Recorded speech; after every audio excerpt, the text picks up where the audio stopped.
My sister got a dream trip to Europe. All I got was ignored and overlooked, so I walked away and let them realize who had been supporting everything all along. I don't think I'll ever forget that birthday. It started like every other. My dad flipping pancakes in the kitchen, my mom humming along to some old pop song from her youth, and my sister Claire already glued to her phone laughing at whatever her friend sent her. The smell of syrup and butter filled the air, but underneath it, I could feel something else. Something that had been building for years. A quiet imbalance that I'd learned to live with. The kind that made you question whether love could ever be conditional. My name's Dylan, I'm 19, and until that morning I didn't realize just how far my family's favoritism would go. To understand what happened, you need to know how things usually worked in our house. Claire, 2 years older than me, was the golden child. She was the type who could forget to do the dishes and somehow get praised for being too busy studying. I, on the other hand, could spend an entire weekend helping Dad fix the porch or repaint the garage and get told I should contribute more around the house. It wasn't just small stuff either. It was woven into everything. If Claire needed money for a school trip, they'd find a way. If I asked for gas money to get to my part-time job, suddenly money doesn't grow on trees. Still, I told myself that's just how families are. Everyone has their roles, their blind spots. I didn't hate them. I didn't even resent Claire, at least not yet. She wasn't cruel, just oblivious. She based in their affection like it was natural, like it was air she was entitled to breathe. I'd learned to find validation elsewhere, mainly through my freelance work.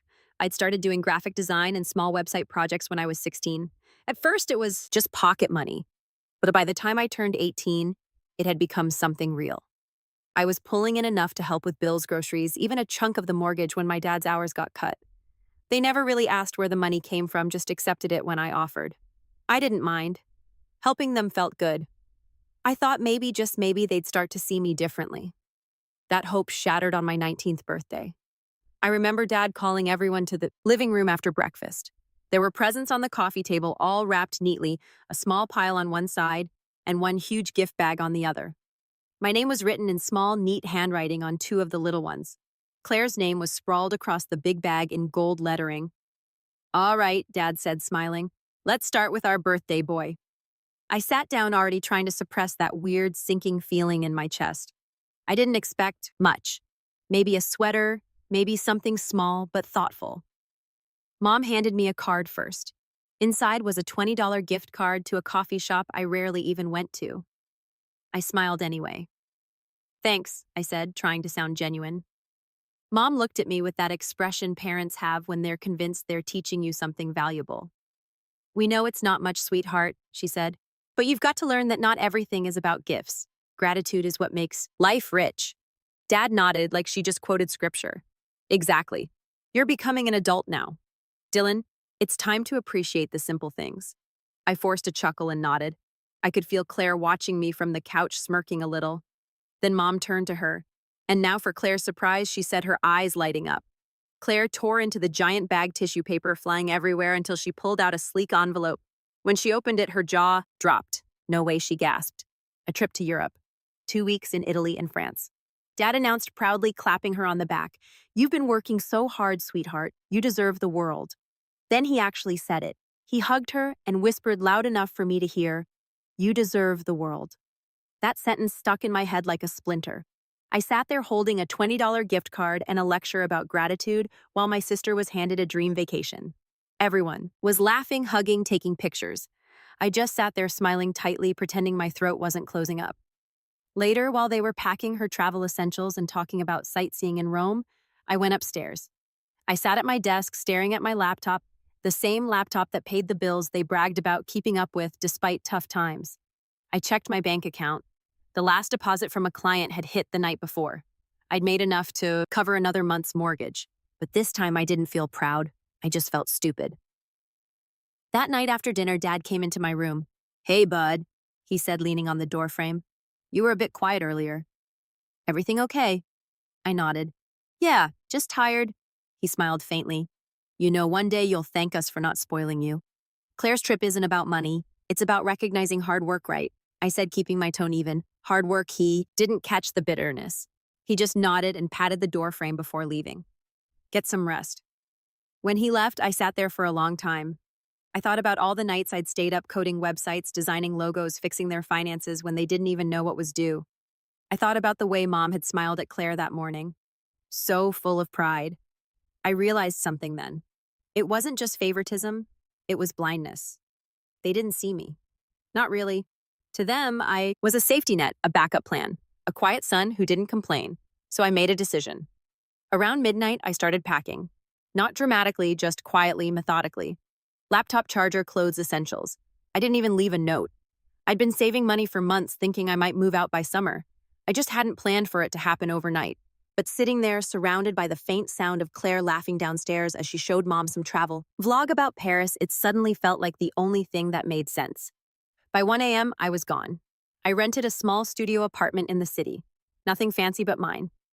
The next morning, I turned off location sharing and blocked their access to my online accounts. For once, I didn't feel guilty. For a few days, there was silence. Then the call started. First, a few missed calls from Mom, then a text from Dad. "Where are you?" "We need to talk." I ignored them. But by the end of the week, my phone was buzzing nonstop. They weren't angry anymore. They were panicked. I finally answered one evening just to see what they wanted. "Dylan," Mom's voice cracked through the line. "We can't make the mortgage payment. The account's empty." "What happened?" I leaned back in my chair, staring at the ceiling. "What happened?" I repeated softly. I stopped paying it. There was silence, then a sharp inhale. Stopped. "What do you mean? You stopped. You've been covering it since February." "We thought that I'd keep doing it forever," I said, "without you even noticing, without a thank you, without even a card that wasn't about learning gratitude." Dad's voice came on rough and trembling.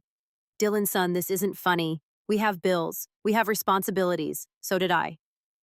I cut in and I handled them alone. I could hear the panic in their voices turning into something else.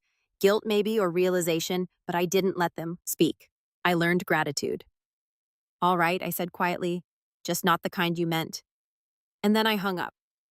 That was the last time I heard their voices for a long while. But what happened after that? That's when things really got complicated. Because when people lose the person they took for granted, they start to see just how much they relied on them.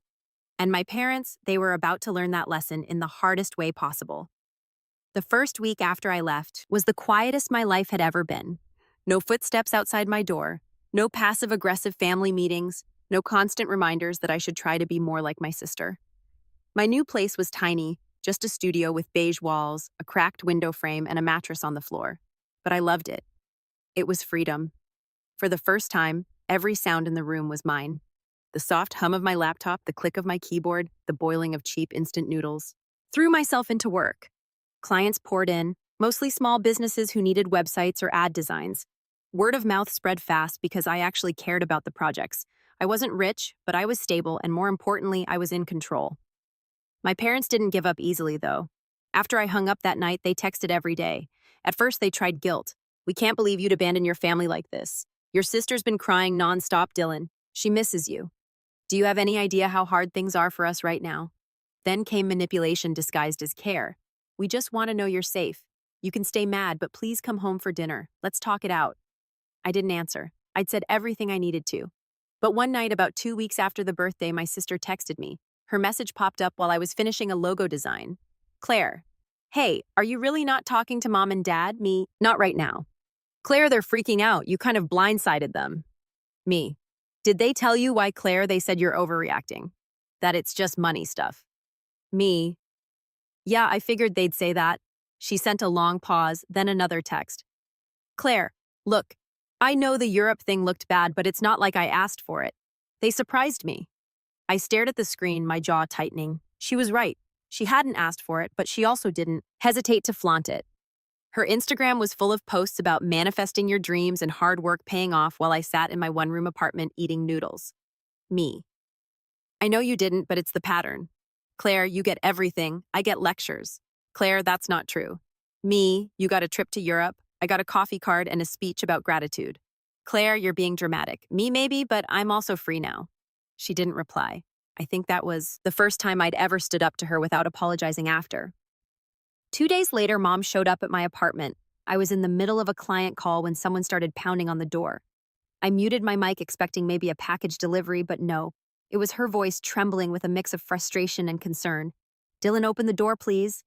I hesitated, then opened it halfway. She looked exhausted.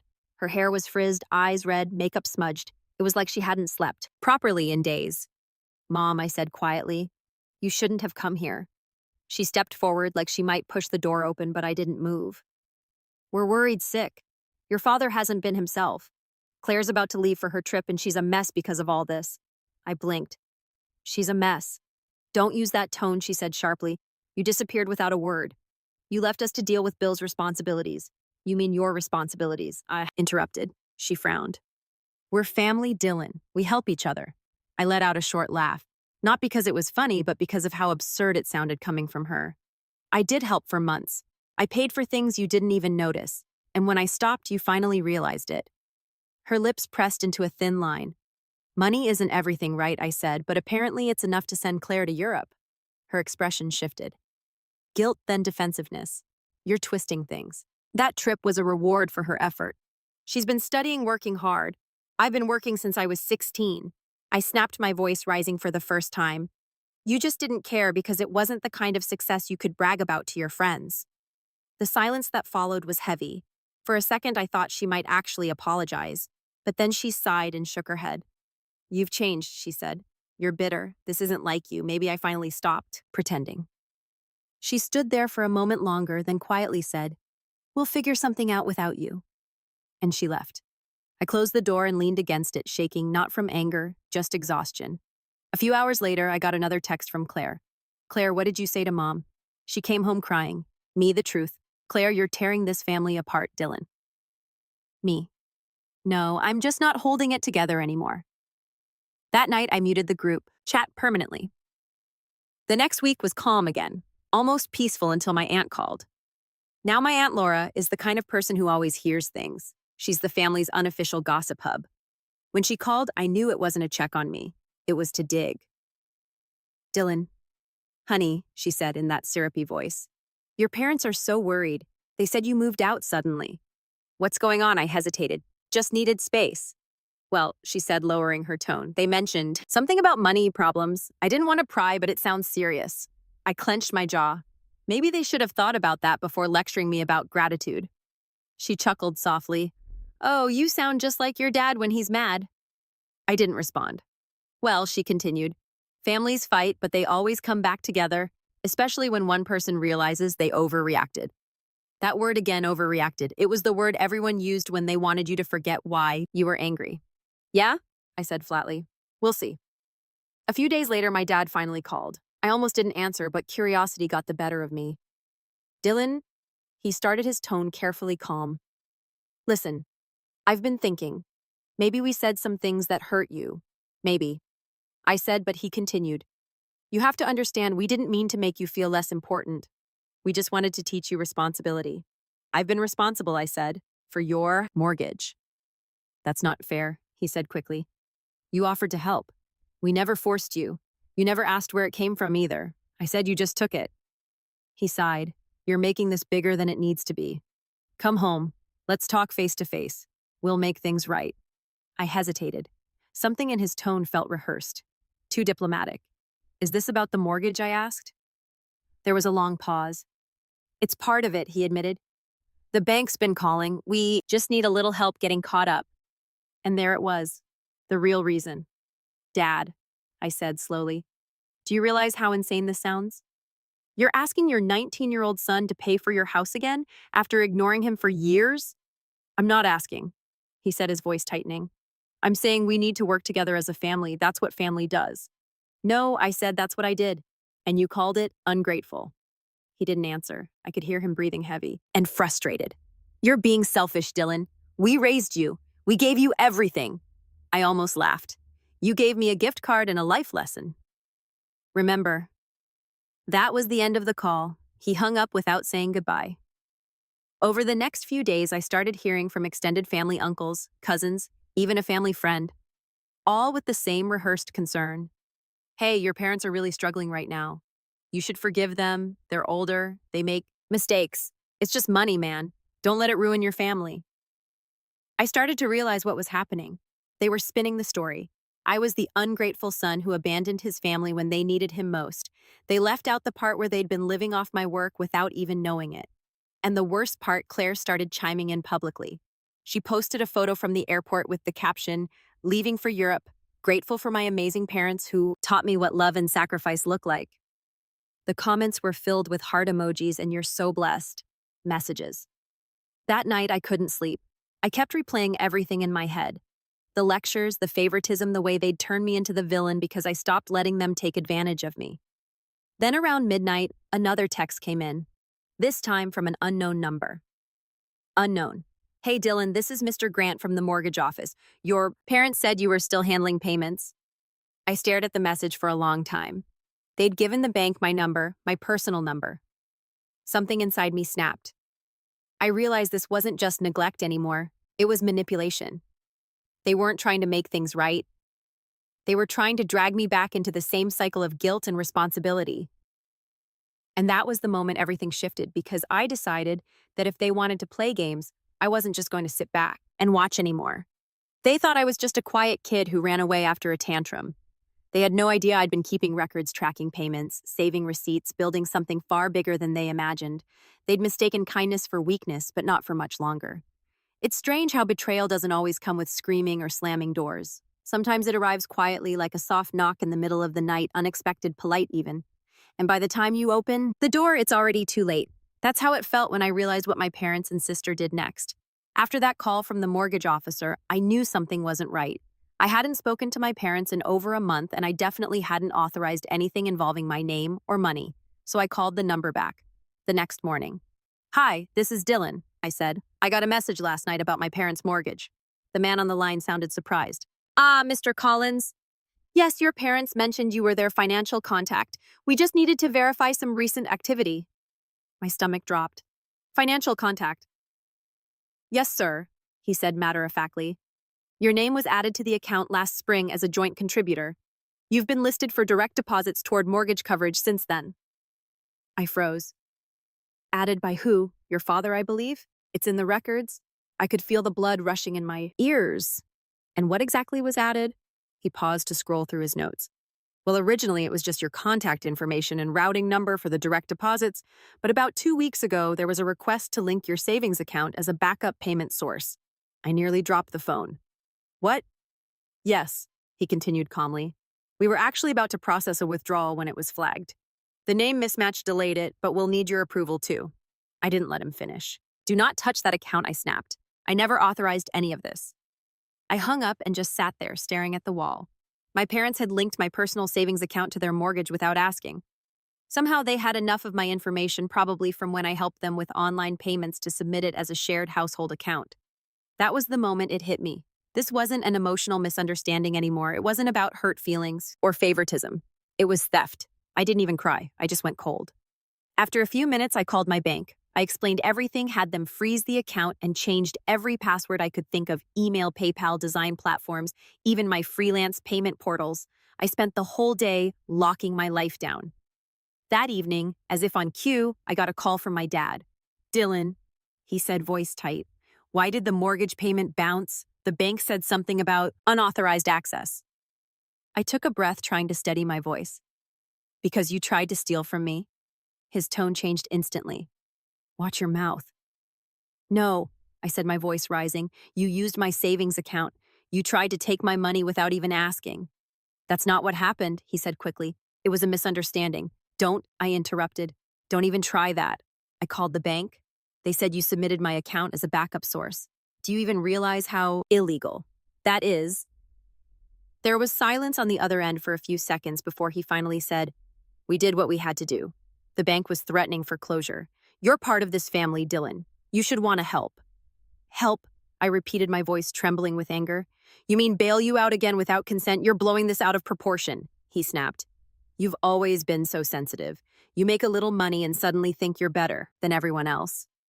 I laughed bitterly. "Better? I've been carrying this family quietly for years, and you call me ungrateful. You didn't even ask. You stole from me." "Lower your voice," he barked. "You don't talk to your father that way." "Then act like one," I said, and hung up. For the first time, I didn't feel guilt after ending a call, just a deep, cold fury. But the next day, things got worse. When I opened my laptop to check my freelance portal, my main account was locked. It said, "Suspicious activity detected. Please verify your identity." I contacted support, and after an hour of back and forth, they told me someone had tried to change my recovery email. The request came from an IP address matching my parents' house. I felt my stomach twist. My dad might have been desperate enough to use my account to send payments, or worse, to access my income directly. That night, I drove back to the old neighborhood for the first time since moving out. I didn't go to their house. I parked across the street and just sat there. The windows were lit. Through the curtains, I could see my mom moving around the kitchen. My dad sat in his usual recliner typing on his laptop, and there sitting beside him was Claire. She'd come back from Europe early. I didn't even have to guess why. When I finally worked up the nerve to go to the door, my mom opened it almost immediately, as if she'd been waiting. Her face lit up for a second before she saw my expression. "Dylan," she said cautiously, "you shouldn't just show up like this." "I wouldn't have to if you hadn't tried to rob me," I said flatly. Her smile faded. "That's not fair. You make it sound so ugly." "It is ugly," I said. "You used my account information without permission. That's fraud." "Don't talk like that," she said sharply, glancing toward the living room. "Your sister can hear you." "Good," I said louder. "Maybe she'll learn what family ethics actually look like." Dad stood up, frowning. "You're making a scene." "I'm making a point," I shot back. "You've crossed every line there is. You went behind my back, tried to access my money, and then acted like I owed it to you." Claire stood up from the couch, folding her arms. "Can you calm down?" "You sound insane. It's just money." I turned to her slowly. "Easy to say when you're the one getting free vacations." Her eyes narrowed. "You're still bitter about that. God, you really can't let anything go." "I can let things go," I said quietly, "but theft isn't one of them." Dad stepped forward, his tone shifting to that calm, patronizing register he always used when he wanted to end an argument without actually addressing it. "Dylan, you need to understand this isn't just about us. This house belongs to all of us. You grew up here. That mortgage is as much your responsibility as ours." "No," I said, my voice steady. "It's not. I'm 19. I didn't sign that loan. You did. You made choices, and now you're trying to drag me down with you." He opened his mouth to speak, but I kept going. "You've been living beyond your means for years. The new car, the expensive gifts for Claire, the renovations, all while telling me there's no money to spare. You didn't want a family. You wanted investors." For a second, I saw something flicker in his eyes. Shame, maybe. But then he said, something I'll never forget. "Well, maybe if you hadn't moved out, we wouldn't be in this mess." That sentence broke something in me. I'd been carrying their debt, their pride, their guilt, and now they were trying to make me the reason for their downfall. "I can't believe you," I whispered. "You really think I'm the problem?" Mom's voice softened, almost pleading. "Honey, we just wanted to hold the family together. You left so suddenly. Your dad didn't know what else to do. He thought linking your account would buy us time." I stared at her, stunned. "Buy you time? With my money?" She nodded weakly. We were desperate. And that was the truth. Except desperation wasn't an excuse. It was a choice. They could have asked, but they didn't. They took because deep down they never saw me as separate. They saw me as theirs to use. I didn't yell. I just took a deep breath and said quietly, "I want every trace of my name removed from your finances. Mortgage, utilities, everything. You have a week." Dad scoffed. "Or what you'll call the police." I met his eyes. "If I have to." He laughed. A hollow, bitter sound. "You wouldn't dare. You'd ruin your own family." "I didn't ruin it. I said you did." I turned and walked out before I said anything worse. As I got in my car, I saw Claire watching from the window, her face hard and unreadable. For a second, I thought she might come after me, but she didn't. That night, couldn't sleep. My hands kept shaking as I replayed the conversation over and over. The betrayal wasn't just about money. It was about trust, about realizing the people who raised you could justify hurting you if it meant keeping their comfort. The next morning, I started digging. I went through my emails, bank logs, and payment statements. That's when I noticed something else. Several transfers I didn't remember approving. Small amounts at first. $1,100 here, $200 there, sent to a household account under my dad's name. They've been taking from me for months, long before I moved out. Each new discovery was like another punch to the gut. I trusted them completely, helped them when they struggled, believed every word about learning gratitude, and all that time they've been quietly bleeding me dry. That realization didn't just hurt. It changed me because now it wasn't about getting away from them. It was about making sure they finally understood what it meant to lose something they took for granted. and I already knew exactly where to start. The days after discovering the transfers felt like falling into a fog, quiet, heavy, and endless.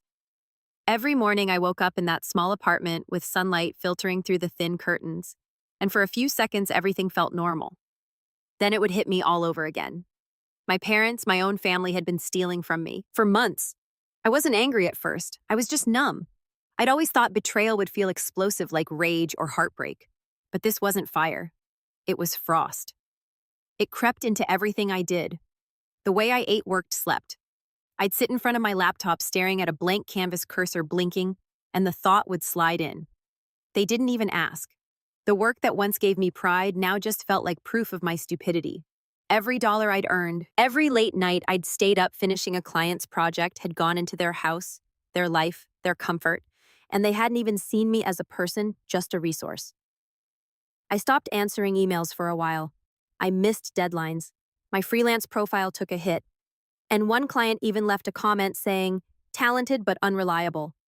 It stung, but I couldn't even defend myself. I was too tired. My savings were almost gone by then.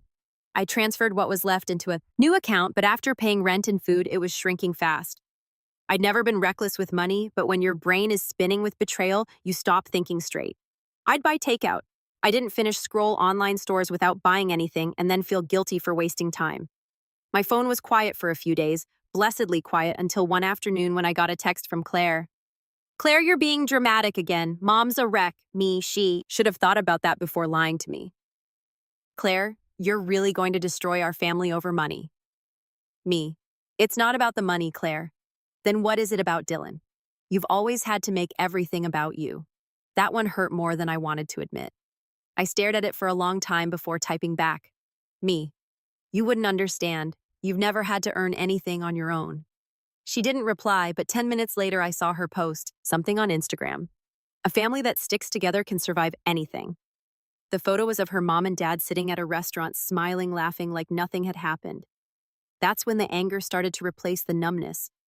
They weren't suffering. They weren't reflecting. They were moving on together, painting me as the villain who abandoned them, and I knew what that meant.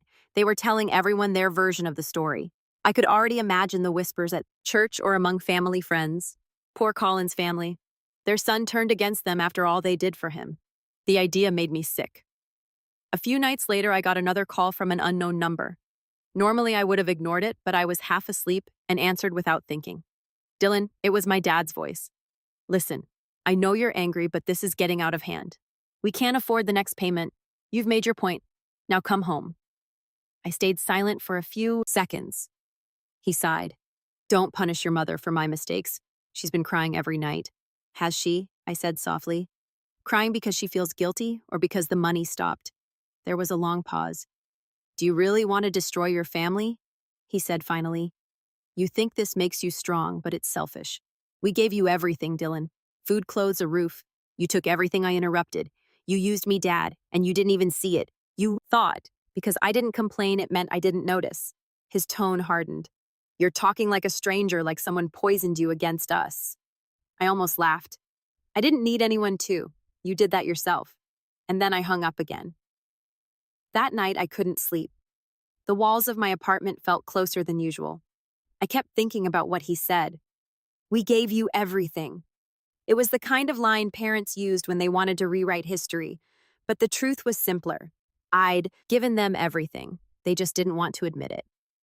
The next morning, I walked around the city aimlessly. It was one of those crisp mornings where the air feels too clean, too indifferent. People passed by carrying coffee cups, chatting about their weekends, and I felt invisible among them. I wanted to disappear completely, just vanish, start over somewhere far away. But I couldn't, not yet, because even though I was at my lowest, something inside me had shifted. Maybe it was pride, maybe it was exhaustion, but I knew I couldn't keep being the quiet one anymore. Still, before I could do anything, I had to fix myself. I started small, woke up early again, cooked breakfast instead of ordering, forced myself to take new freelance jobs. It wasn't easy. Some mornings I just stare at the screen, unable to type, but I pushed through. One design, one invoice, one day at a time. Meanwhile, the messages from home kept coming, cycling through every stage of emotional manipulation: guilt, shame, nostalgia. "We miss you, Dylan. Remember when we used to watch movies on Friday nights? Your sister leaves for her second trip soon. You should say goodbye before she goes." Every text felt like a hook trying to pull me back. but I'd learned something important by then. Silence can be power. When people can't provoke you, they start to show who they really are. And sure enough, after a week of no replies, the tone shifted again. Dad, if you're not going to help, don't expect to be welcomed back. Mom, we can't believe you turn your back on us like this. Claire, you're jealous. That's all this is. Jealous. That word burned. I wasn't jealous of her trip or her gifts. I was jealous of how easy her life was, how she could hurt people and still be loved unconditionally. I'd spent years earning scraps of approval, and she got applause for breathing. One night, I scrolled through old photos on my phone. There was one from my 17th birthday. Me holding a cake, smiling awkwardly while my parents stood behind me, arms around Claire. They looked so proud, but not of me. I remember that night vividly. My dad spent half of it bragging about Claire's grades while I sat quietly nodding. I'd worked 2 jobs that summer. They never asked why. That memory hit me like a wave. All those years of small dismissals brushed off, effort's guilt disguised as love. It wasn't random, it was conditioning. They'd raised me to be useful, not loved. I shut my phone off and just sat there in the dark, gripping the edge of my bed. For the first time in my life, I cried not because I missed them, but because I realized I'd been craving something they were never capable of giving. The next day, I called Aunt Laura. She was the only one who hadn't texted me directly since everything blew up, which made me suspicious. Aunt Laura, I said carefully, did my parents say anything to you about me? She hesitated. Well, they're upset. They said you cut them off financially and left them in a bad spot. Did they mention why? No, just that things got tense. They didn't go into details. Of course they didn't. They wanted sympathy, not truth. Then she added, they told the family you moved out because you couldn't handle responsibility, that you're going through a selfish phase. I felt something twist inside me. They weren't just lying to me. They were rewriting the narrative for everyone else. Thanks for telling me, I said quietly. I just wanted to know. Dylan, she said gently, whatever's going on, don't do anything rash. They're still your parents. I know, I said. That's the problem. After I hung up, I went for a walk. The sky was gray and heavy, the kind that threatens rain but never delivers. I stopped at a small park and sat on a bench watching people pass by, families, couples, friends, laughing. It all felt distant, like I was behind glass. But somewhere in that stillness, a thought formed, a calm, dangerous kind of clarity. They wanted control. They wanted me to come crawling back out of guilt or fear or loneliness. But what they didn't realize was that the only thing left for them to lose was the illusion of control itself. And that was something I could take away quietly. I didn't have to yell. I didn't have to fight. All I had to do was prepare. Over the next week, I started gathering everything I'd need. Every invoice, transaction, email, and document showing the money trail between my freelance work and their mortgage payments. I backed them up in multiple folders labeled by date and client. I didn't even know exactly what I was going to do yet, but I knew I needed proof. Each file I saved felt like reclaiming a piece of myself. Still, even with a plan slowly forming, the loneliness was brutal. Nights were the worst. I'd lie awake staring at the ceiling, thinking about the kid I used to be. The one who'd work late just to surprise his parents with an extra payment, who thought love meant keeping everyone comfortable except himself. That kid was gone now. By the time I finished organizing everything, I realized something else. They weren't just taking my money, they were taking my peace. And if I wanted to get it back, I'd have to show them exactly what happens when the quiet one stops playing nice. But before that moment came, before revenge even crossed the line into action, I had to face one last blow, one that would push me to my breaking point. And it started with a single phone call from Claire. It's funny how sometimes rock bottom gives you the clearest view of who you are. After that night on the park bench, I decided I was done letting my family define me, done letting their guilt dictate my choices, done shrinking myself to fit their comfort. The morning after Claire's call came through, I didn't pick up right away. I let it ring. I watched her name flash across my phone like an echo from a past life. When it finally stopped, I sat in silence for a few seconds. And then for the first time in months, I smiled. Because for once, I didn't need to answer. Instead, I opened my laptop, cracked my knuckles, and went back to work. At first, it wasn't about revenge. It was about survival. I had rent to pay, savings to rebuild, and a reputation to fix. The last few months had hit my freelance business hard, but I still had talent and a name that a few loyal clients remembered. I reached out to every one of them personally, apologized for the delays, and offered to redo or update their work free of charge. That one act, just taking accountability and showing up, started a ripple I didn't expect. One of my old clients, a small clothing brand owner, called me back the next day. Dylan, she said we just landed a partnership with an influencer. I could use a full rebrand. You up for it? I was. And that project became my turning point. For weeks, I poured myself into that brand. New logo, clean website, professional mock-ups. I lost sleep, skipped meals, but not out of stress this time, out of drive, out of purpose. When the influencer finally posted the launch, their site blew up. Sales tripled in a week. The brand owner messaged me, "You did this. You're a genius." That message hit me harder than any compliment my family had ever given, because this time it wasn't about obligation. It was earned. Word spread quickly in the small business circuit. Suddenly, I had DMs and emails from boutique owners, coaches, small agencies all wanting help with design or websites. It was chaos, but the kind of chaos that felt like progress. I raised my prices. They still kept coming. For the first time in my life, I didn't feel like I was surviving. I was building. I used part of my new income to rent a bigger apartment, not flashy but bright and open, with a real workspace and a tiny balcony overlooking the city. I furnished it with things that were mine, my desk, my shelves, my little coffee setup, no hand-me-down furniture, no guilt attached to anything. I remember sitting there one night, cup of coffee in hand, watching the city lights shimmer and thinking, this is what freedom feels like. Meanwhile, I stayed completely silent with my family. Not a call, not a text. I didn't even check their social media, but I knew they were watching me. Claire still had me blocked, but I saw one of her friends had liked a post of mine, one showing my new workspace with the caption, "Built this from scratch." 2 hours later, I got a text from Dad. "Dad, you seem to be doing well. Glad to see you're figuring things out." Me, I am.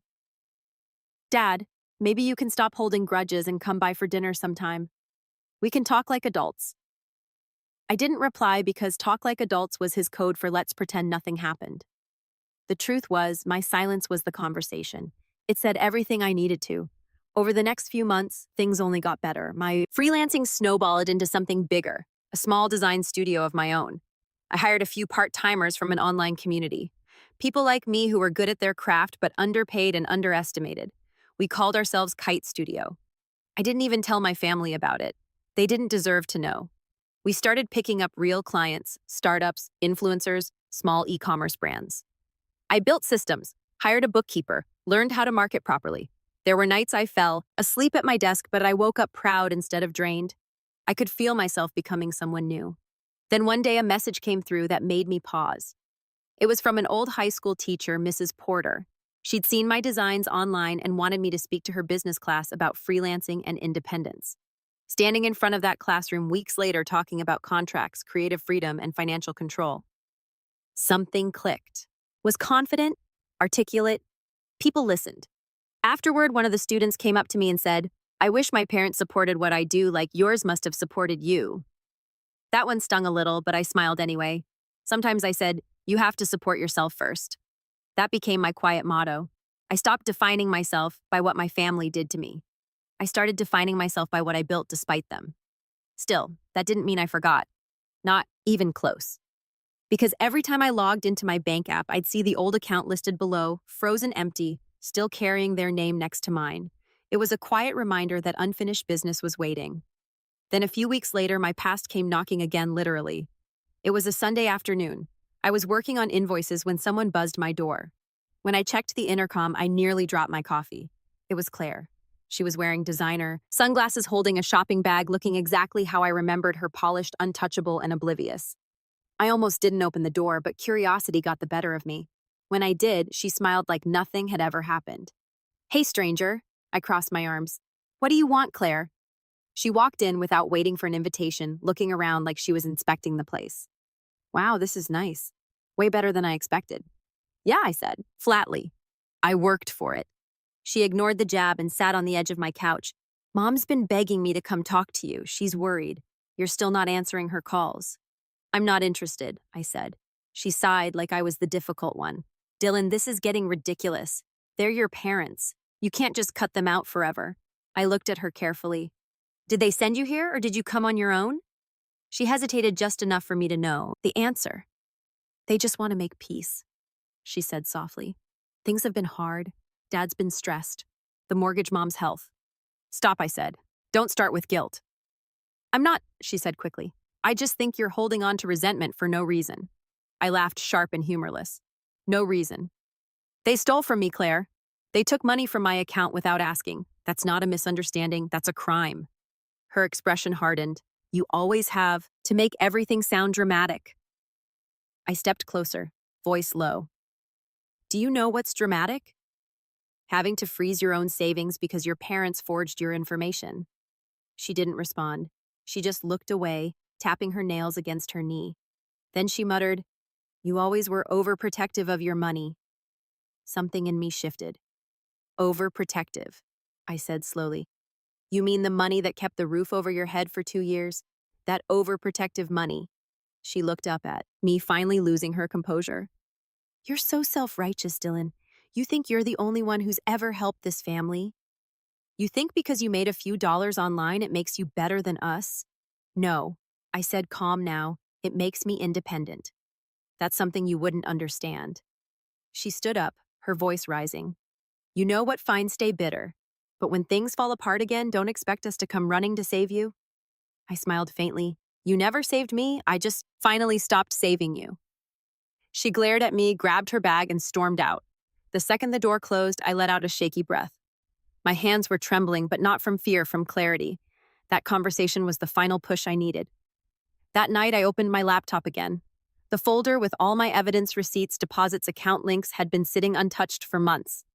I clicked it open and I realized something. This wasn't about revenge anymore. It was about truth. They had built their version of me, the ungrateful, selfish son, and told everyone who'd listen. But I had the power to show who I really was. Not through shouting or arguments, but through proof. I didn't know exactly how yet. Maybe a legal report, maybe public exposure, maybe something more poetic, but one thing was certain. Their illusion of control was about to end. Because the thing about rising from rock bottom is once you climb high enough, you stop being afraid of falling. And I was higher than I'd ever been. I didn't wake up one morning thinking, today's the day I'll get revenge. It wasn't like that. It was slower, quieter, like realizing you've been holding your breath for months and finally deciding to exhale. Revenge didn't feel like fury anymore. It felt like focus. After Claire's visit, something inside me snapped into place. For the first time, I wasn't reacting to them. I was planning. And the more I thought about it, the more I realized that my family's power over me had never come from money. It came from reputation, from control, from the image they projected to everyone around them. They cared more about looking good than being good. That was the weakness I could use. They had stolen my money, twisted the story, and painted me as the selfish son who abandoned them. But I had something stronger than words. Proof. Every payment, every invoice, every time I'd bailed them out when they were just a little behind. I had records going back 2 years, sitting neatly in a folder labeled Collins Financial Assistance. I'd even kept copies of their emails thanking me for helping out with the bills. I hadn't realized how much evidence I'd collected just by being responsible. I started by creating a digital timeline, each transaction, each bank transfer organized by date. Then I added screenshots of texts and emails, Mom asking for a little help with the utilities, Dad sending me his account number, Claire's Venmo request for rent money that she never paid back. It looked like a case file. And then, because I'm a designer, I made it beautiful. I formatted it into a clean, readable report. Dates, amounts, context. By the time I was done, it looked like a polished financial statement professional enough to hand to a lawyer. That was step 1. Step 2 was more delicate. I knew Aunt Laura was still the family's main gossip hub. If I gave her something, she'd spread it. She always did. But I couldn't just dump it on her. It had to look accidental, like she'd stumbled upon the truth herself. So I printed a few pages from the report, highlighted some key transactions, mortgage payment transfer, Dylan Collins household, $1,200, and slipped them into an envelope with a handwritten note that said, Since everyone's been asking what really happened, I thought it was time to show my side. No threats, no drama, just facts. Then I mailed it not to my parents, but to Aunt Laura. It took exactly 3 days. On the 4th day, my phone started blowing up. First, a text from Claire. Claire, what did you do? Me told the truth. Claire, you're destroying our family's reputation. Me, I'm not destroying it. I'm just not protecting it anymore. Then came the call from Mom. I almost didn't answer, but curiosity got the better of me. Dylan, she said, her voice trembling. What did you send to Aunt Laura evidence? I said. Of everything you took from me. She gasped like I'd hit her. You're humiliating us. She's called everyone. The whole family thinks we're thieves. I stayed quiet. Let her talk. We were desperate, she continued. You're our son. You were supposed to help us, not turn us into villains. You turned yourselves into that, I said calmly. I just stopped covering for you. She started crying. I could hear Dad in the background shouting something muffled, probably demanding I take it all back. But I didn't, because by then it had already spread further than Aunt Laura.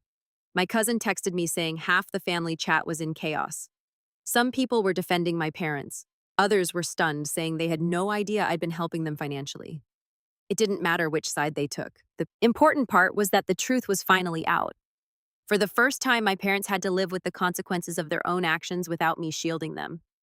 That alone felt like justice, but it wasn't over yet. A few days later, I went one step further. I scheduled an appointment with the bank manager, the same one who'd helped me freeze my old account months earlier. I brought the printed report and calmly explained everything. The unauthorized linking the forged account, accessed the stolen transfers. He read through the paperwork, eyebrows raised. You've got quite a case here, Dylan. Do you want to file a formal report? I hesitated. I don't want to press criminal charges, I said slowly. But I do want their names permanently removed from anything connected to me. Mortgage, savings, everything. He nodded. That can be arranged. It took a few signatures, some verification calls, and a lot of paperwork, but by the end of the week, I was officially free. My name was scrubbed from every joint account, every linked profile, every debt. They couldn't touch me anymore. When the confirmation email came through, I just stared at it for a long time, letting it sink in. For the first time in years, I didn't owe them anything. Not money, not explanations, not silence. That night, I walked to my balcony with a drink in hand, city lights glowing below, and just breathed. It was peaceful. No guilt, no noise, just peace. But of course, peace doesn't last long when people like my parents realize they've lost control. A week later, I got another call, this time from Dad. Do you realize what you've done? He growled. We can't even show our faces to the family. Your aunts turned everyone against us. I didn't do that. I said the truth did. He slammed the phone down after a few more angry words, but it didn't bother me because for once his anger didn't mean anything. It couldn't touch me anymore. Still, the silence that followed was strange. There was satisfaction, yes, but also a hollow space where family used to be. I didn't hate them. I didn't even want to destroy them. I just wanted them to see. And when the silence stretched for weeks, I thought maybe they finally did. Then one evening, I got a letter in the mail. No return address, but I recognized my dad's handwriting instantly. Inside was a single sheet of paper. We don't know how to fix this anymore. You've made your point. But if you think we can survive without you, you're wrong. You'll regret this when we lose everything. For a long time, I just stared at that letter, the words blurring. And then without anger or hesitation, I tore it in half. Because that was the moment I realized something deeper than revenge had happened. I hadn't just exposed them. I'd freed myself.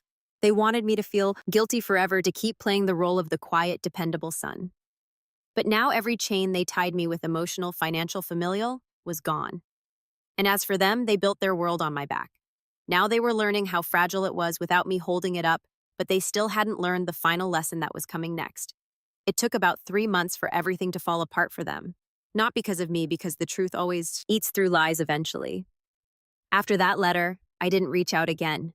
I focused on my studio, on my clients, on building a life that wasn't centered around people who drained me. But I still heard things. News has a way of finding you when people can't let go. It started with Aunt Laura again, naturally. She called one afternoon, her tone unusually somber. Dylan, she said quietly, I thought you should know. Your parents' house went up for sale. I didn't say anything. They couldn't keep up with the payments. The bank's been after them for months. They tried to refinance, but after the financial review, she hesitated. Let's just say your name missing from the paperwork didn't help. I nodded slowly. The information settling in like cold rain. I didn't feel triumphant, just resolved. They'll have to move in with a relative for a while, she added. They're embarrassed. Your mom barely leaves the house. Thanked her for telling me and hung up. I should have felt pity. Part of me did, but another part, the part that had spent years being invisible, belittled, and guilt-tripped, felt something closer to closure. Claire, of course, tried to spin it. I saw a post from her not long after. Hard times teach us who we really are, grateful for family through it all. The comments were full of sympathy, but there was no trip to Europe this time. No flashy photos, no laughter. She'd gone quiet too. I knew why. The The fallout from my report hadn't just hit my parents. It had exposed everything they'd done financially, including the extra credit cards in her name that Mom had quietly paid off using my transfers. When those payments stopped, so did her freedom. It was like watching a castle crumble from the inside. A month later, I ran into Mom unexpectedly at a grocery store. She looked older, thinner, smaller somehow. When she saw me, she froze eyes wide like she'd seen a ghost. "Dylan," she whispered. I almost walked past her, but something in me softened just a little, so I stopped. "Hi, Mom." We stood there for a moment, surrounded by the low hum of checkout lines and quiet chatter. She looked down at her hands. "Your father's been looking for work," she said finally. "Things have been hard." I know," I said. She swallowed hard. "We never wanted it to get like this. We just didn't think." "No," I said gently. "You didn't." Her eyes welled up. "I'm sorry," she said, voice breaking. "We should have treated you better. We should have asked instead of taking. You didn't deserve any of it." For a second, I didn't know what to say. I dreamed about hearing those words for years, but now that they were real, they didn't feel like victory. They just felt sad. "I forgave you a long time ago," I said quietly. "I just can't forget." She nodded, tears spilling down her cheeks. "That's fair." We stood there for a few seconds longer. Then I picked up my bag, nodded once more, and walked away. I didn't look back. That was the last time I saw her in person. We never had a dramatic reconciliation, no teary hug or heartfelt montage. Just that moment, two people standing in the frozen food aisle realizing they were strangers now. But life kept moving. My studio grew, I hired full-time employees, started working with bigger clients, real brands, even a couple of national campaigns. I built partnerships, spoke at events, and learned to love the quiet success that came from building something honest. Every once in a while, I'd get a message from a family member, someone checking in, someone trying to rebuild a bridge, but I never went back. I didn't need to. The peace of not being needed was better than any apology they could have given me. Months later, I got an email notification that caught me off guard. It was from the mortgage company.